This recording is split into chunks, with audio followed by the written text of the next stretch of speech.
అందరికీ నమస్కారం. Recipes dairy ఛానల్కి స్వాగతం. సహజంగా మనం తెల్ల బియ్యం, ముడి బియ్యం వాడుకుంటుంటాం కదండి. అలాగే నల్ల బియ్యం కూడా ఉంటాయి. నల్ల బియ్యం గురించి కొంతమందికి తెలిసి ఉండొచ్చండి, కొంతమందికి తెలియకపోవచ్చు. ఈ నల్ల బియ్యం తీసుకోవడం వల్ల ఆరోగ్యానికి చాలా ఉపయోగాలు ఉన్నాయండి. ముఖ్యంగా షుగర్ పేషెంట్లకి, హార్ట్ ప్రాబ్లమ్స్ రాకుండా ఉండడం కోసం, లివర్ డ్యామేజ్ అయిన వాళ్ళకి, వెయిట్ లాస్ అవ్వాలనుకునే వాళ్ళకి నల్ల బియ్యం తీసుకోవడం వల్ల చాలా ఉపయోగాలు ఉంటాయి.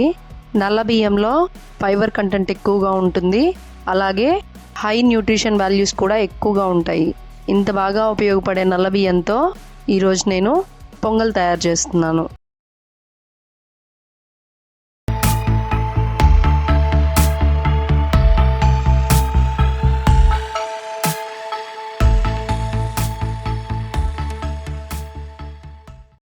ముందుగా ఒక గిన్నె తీసుకొని అందులో 120 గ్రాముల నల్ల బియ్యం వేసుకోవాలి.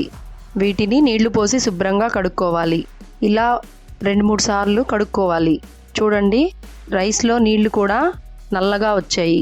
ఈ నీళ్లను శుభ్రంగా వంపేసి తర్వాత 1/2 లీటర్ నీళ్లు పోసుకొని నైట్ అంతా నాననివ్వాలి.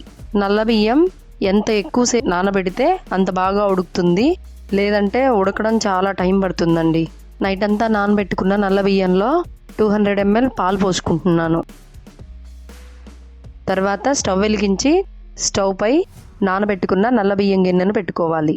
దీన్ని హై ఫ్లేమ్లో పెట్టుకొని పొంగు వచ్చే వరకు ఉడికించుకోవాలి. పొంగు వచ్చిన తర్వాత రైస్ను ఒకసారి కలదిప్పుకొని లో ఫ్లేమ్లో పెట్టుకొని 45 minutes వరకు మధ్యలో కలుపుకుంటూ ఉడికించుకోవాలి.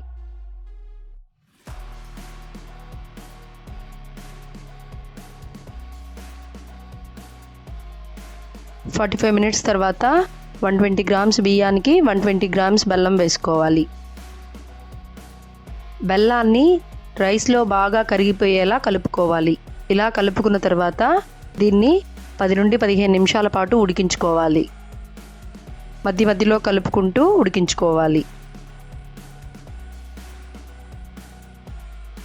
తర్వాత మనం స్టవ్ వెలిగించుకొని స్టవ్ పై ప్యాన్ పెట్టుకొని అందులో 2 స్పూన్లు నెయ్యి వేసుకొని వేడెక్కనివ్వాలి. నెయ్యి అందుబాటులో లేకపోతే ఆయిల్ అయినా వేసుకోవచ్చు. నెయ్యి వేడెక్కాక 20 గ్రాముల జీడిపప్పు వేసుకోవాలి. వీటిని కొంచెం సేపు వేపుకోవాలి.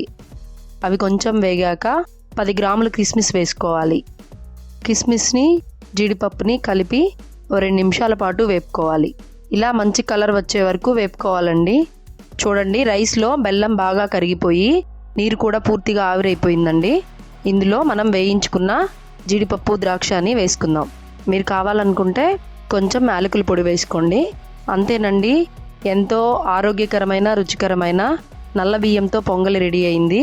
నల్ల బియ్యం పొంగల్ని మీరు ట్రై చేసి ఎలా వచ్చిందో నాకు కామెంట్ చేయండి. లైక్ చేయండి, షేర్ చేయండి. మరిన్ని వంటల కోసం రెసిపీస్ డైరీ ఛానల్ని సబ్స్క్రైబ్ చేయండి.